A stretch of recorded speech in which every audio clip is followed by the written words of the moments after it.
All right, so I've got a 2003 Buick Rendezvous, and it keeps pulling codes for fuel, trim, too lean.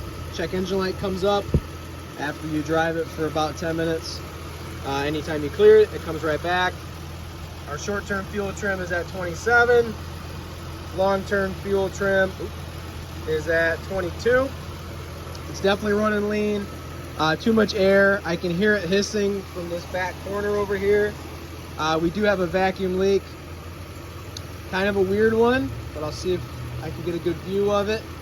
The RPMs are a little high. It does have a high idle. Let me see what the RPMs are at. When I first started it up, it was at, okay, now it's not terrible.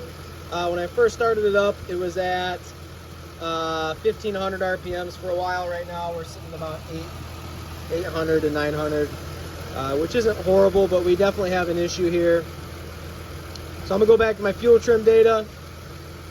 Okay, I'll get in a spot where I'll be able to easily access it.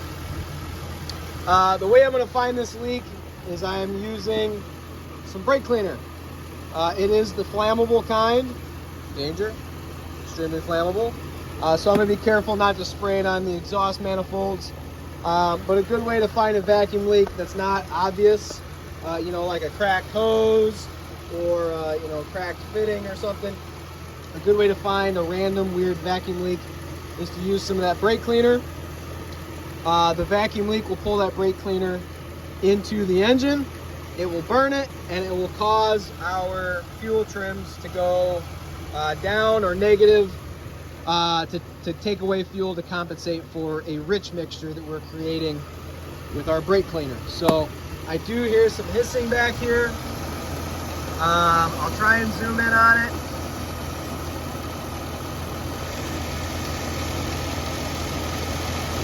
There's a crack in the intake manifold right in here. There we go. There it is. Okay, so what I'm going to do is I'm going to actually spray some brake cleaner on that crack. And we'll see what happens to the engine. Oh yeah, I didn't like that. Okay, I'm going to keep spraying it. You can kind of hear it starting to run pretty rough. And our fuel trim's going down. It's actually going negative now. Short-term fuel trim is now at negative 10, negative 14, because I added fuel to the engine and it got in via that vacuum leak. So that tells me right there that that crack in the upper intake manifold is causing a vacuum leak. And when I spray it with the brake cleaner, it obviously changes the way the engine runs.